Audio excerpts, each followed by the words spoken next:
बंदूक, बागी और बीहड़। कुछ डिकेड्स पहले तक चंबल को सिर्फ इन्हीं 3 शब्दों से जाना जाता था, लेकिन आज इसकी तस्वीर थोड़ी साफ लेकिन धुंधली है। मध्य प्रदेश को बने 70 साल कंप्लीट होने जा रहे हैं और आज मध्य प्रदेश में 10 डिवीजन्स बन चुके हैं, जिसमें से एक चंबल डिवीजन है। इसमें भिंड, मुरैना और श्योपुर जिले आते हैं, जो डेवलपमेंट के मामले में सबसे ज्यादा इग्नोर किए जाते हैं। कभी डाकुओं का गढ़ रहा ये रीजन आज भी पिछड़ा हुआ क्यों है? क्या सरकार का मकसद सिर्फ डाकुओं से मुक्ति दिलाना था या इस रीजन के असली पोटेंशियल को कभी समझा ही नहीं गया? पिछली वीडियो में मैंने बात की थी कि आखिर क्यों मध्य प्रदेश का वेस्टर्न रीजन ईस्टर्न रीजन के कंपैरिजन में ज्यादा डेवलप और रिच है, जिसमें काफी लोगों ने चंबल के बारे में कमेंट किया था। तो आज की इस वीडियो में हम एनालिसिस करेंगे कि पोटेंशियल होने के बाद भी आज 70 साल बाद चंबल रीजन इतना पिछड़ा हुआ क्यों है, सरकार इस रीजन को लेकर कितना सीरियस है और यहाँ पर कितने डेवलपमेंट प्रोजेक्ट्स चल रहे हैं। लेकिन सबसे पहले समझेंगे चंबल के इतिहास को, आखिर क्यों ये रीजन इतना डेंजरस माना जाता था।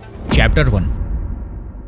1980s के दौर में फूलन देवी, मान सिंह और मुहार सिंह जैसे डाकुओं के नाम सुनते ही लोगों की सांसें थम जाती थी। ब्रिटिश राज के टाइम से लेकर इंडिपेंडेंट इंडिया के पहले कुछ डेकेड्स तक चंबल रीजन में डेकॉइट्स की हिस्ट्री काफी कॉम्प्लेक्स रही है। चंबल के कुछ डेकॉइट्स को लोग रॉबिन हुड जैसा मानते थे, जो अमीरों से पैसा लूटकर गरीबों में बांट देते थे। उन्हें अक्सर गरीबों का मसीहा या रक्षक के रूप में देखा गया। और कुछ डेकॉइट्स महिलाओं को जमींदारों के शोषणों से बचाने के लिए फेमस थे। इन्हें लोग सोशल डेकॉइट्स कहते थे। लेकिन इन सोशल डेकॉइट्स के अलावा चंबल रीजन में ऑर्गेनाइज्ड डेकॉइट गैंग्स का भी राज चलता था, जो चंबल रिवर के किनारे बने बीहड़ों से अपनी क्रिमिनल एक्टिविटीज जैसे रॉबरी, किडनैपिंग और मर्डर्स के थ्रू अपना आतंक फैलाते थे। और वक्त के साथ इन डेकॉइट्स का आतंक और भी ज्यादा ब्रूटल होता गया। इसके बाद गवर्नमेंट ने 1980s में सरेंडर पॉलिसी के थ्रू हजारों डाकुओं का रिहेबिलिटेशन किया और फिर 1990 के बाद हाई लेवल पर एनकाउंटर्स के थ्रू चंबल रीजन को डेकॉइट्स फ्री बनाया। लेकिन आखिर चंबल की सबसे बड़ी समस्या को सॉल्व करने के बाद भी आखिर ये रीजन इतना पिछड़ा हुआ क्यों है? चैप्टर 2।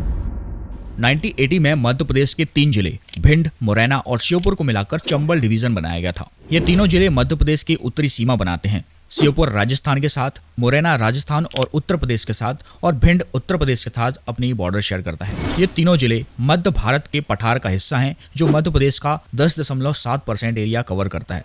इंदौर के पास से निकलने वाली मध्य प्रदेश की दूसरी सबसे बड़ी नदी चंबल इन तीनों जिलों से बहती है, जो मध्य प्रदेश और उत्तर प्रदेश की बॉर्डर भी बनाती है। चंबल नदी इस पूरे रीजन की ज्योग्राफी को काफी ज्यादा अफेक्ट करती है। यहाँ कई छोटे बड़े रिवाइन्स पाए जाते हैं, जिन्हें बीहड़ कहा जाता है। आज ये बीहड़ इस रीजन की सबसे बड़ी समस्या बन चुके हैं। हर साल ये बीहड़ और भी ज्यादा फैलते जा रहे हैं। इन बीहड़ों की चपेट में जो भी गांव आता है, वहाँ का एग्रीकल्चर, रोड्स और यहाँ तक कि जानवरों को मिलने वाला चारा तक पूरी तरह खराब हो जाता है, जिसके कारण 1000 से ज्यादा गांवों को यहाँ से माइग्रेट करना पड़ा। एक समय चंबल की जिस 1.5 लाख हेक्टेयर फर्टाइल जमीन में मस्टर्ड, सुगर कैन, पल्सेस और व्हीट उगाया जाता था, आज वो जमीन पूरी तरह बंजर हो चुकी है, जिसके कारण कई भूमिहीन किसानों को यहाँ से माइग्रेट करना पड़ा। इस पूरे एरिया का टेरेन इरेगुलर होने के कारण इंफ्रास्ट्रक्चर डेवलपमेंट में काफी डिफिकल्टीज आती हैं, जिसके कारण यहाँ डेवलपमेंट काफी रिस्की और कॉस्टली हो जाता है। और इस पुअर ज्योग्राफी के कारण ही यहाँ पर रोड्स इंफ्रास्ट्रक्चर, रेलवेज और इवन इरिगेशन कैनाल तक का प्रॉपर डेवलपमेंट नहीं हो पाया। चैप्टर 3। भिंड, मुरैना और श्योपुर में मस्टर्ड का लार्ज प्रोडक्शन होता है। मुरैना को दूध उत्पादक जिला और शहद जिले के नाम से जाना जाता है, जबकि श्योपुर को अमरूद उत्पादक जिला कहते हैं। आज पूरा चंबल डिवीजन मध्य प्रदेश की इकोनॉमी में 4.5% का कंट्रीब्यूशन करता है और यहाँ की 70% पॉपुलेशन एग्रीकल्चर पर डिपेंड है, जिसके लिए यहाँ प्रॉपर इरिगेशन फैसिलिटीज तक नहीं है। आज जहाँ मध्य प्रदेश की इकोनॉमी 6.5% के साथ ग्रो कर रही है, वहीं चंबल का जीडीपी ग्रोथ रेट सिर्फ 3.2% है। यहाँ के 8.4% यूथ बेरोजगार हैं, जबकि मध्य प्रदेश का एवरेज अनएम्प्लॉयमेंट रेट 6.1% का है। और इसी कारण यहाँ के यूथ लेबर जैसी जॉब्स के लिए दिल्ली, यूपी और पंजाब की तरफ माइग्रेट करते हैं।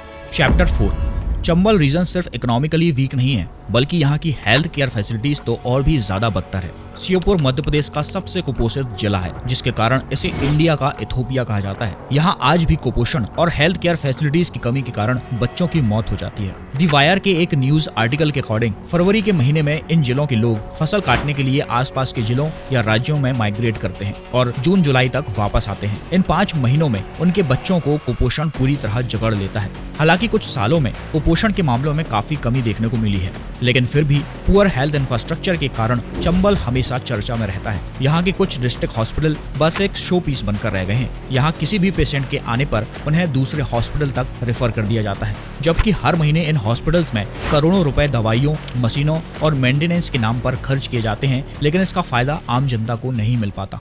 चैप्टर 5। चंबल का इंफ्रास्ट्रक्चर डेवलपमेंट अब ग्रेजुअली मोमेंटम ले रहा है, लेकिन अब तक की ज्योग्राफी और पॉलिसी नेग्लेक्ट के कारण ये रीजन कनेक्टिविटी में काफी पीछे रह गया और अब अपकमिंग मेगा प्रोजेक्ट्स के थ्रू चंबल को डेवलप किया जा रहा है। सबसे पहला है चंबल एक्सप्रेसवे या अटल प्रोग्रेस वे। ये 404 किलोमीटर का ग्रीनफील्ड एक्सप्रेसवे प्रोजेक्ट है जिसे 2027 तक पूरा करने का टारगेट है। ये राजस्थान के कोटा को मध्य प्रदेश के भिंड के थ्रू यूपी के इटावा से कनेक्ट करेगा। इस प्रोजेक्ट की एस्टिमेटेड कॉस्ट 23,645 करोड़ रुपए है, जो भारत माला परियोजना का हिस्सा है। इसके बाद है Chambal sanctuary bridge. State highway 120 पर 4.8 किलोमीटर का हाई लेवल ब्रिज बन रहा है, जो चंबल रिवर और सेंचुरी को क्रॉस करेगा। 256 करोड़ की लागत से बनने वाला ये ब्रिज 3 लाख से ज्यादा लोगों को डायरेक्टली फायदा पहुंचाएगा। रेलवे प्रोजेक्ट्स की बात करें, श्योपुर से Gwalior narrow gauge rail line का ब्रॉड गेज कन्वर्जन चल रहा है। इसमें लगभग 60 नए ब्रिजेस बनाए जा रहे हैं और ग्वालियर जंक्शन को 482 करोड़ से रीडेवलप किया जा रहा है। ये सारे प्रोजेक्ट्स चंबल को नेशनल लॉजिस्टिक्स और इंडस्ट्रियल कॉरिडोर से जोड़ने में मदद करेंगे, जिससे employment generation, agriculture market access और रीजनल इंडस्ट्रियलाइजेशन को बूस्ट मिलेगा। लेकिन इन मेगा प्रोजेक्ट से क्या वाकई चंबल रीजन का रियल डेवलपमेंट होगा? कमेंट में जरूर बताइए।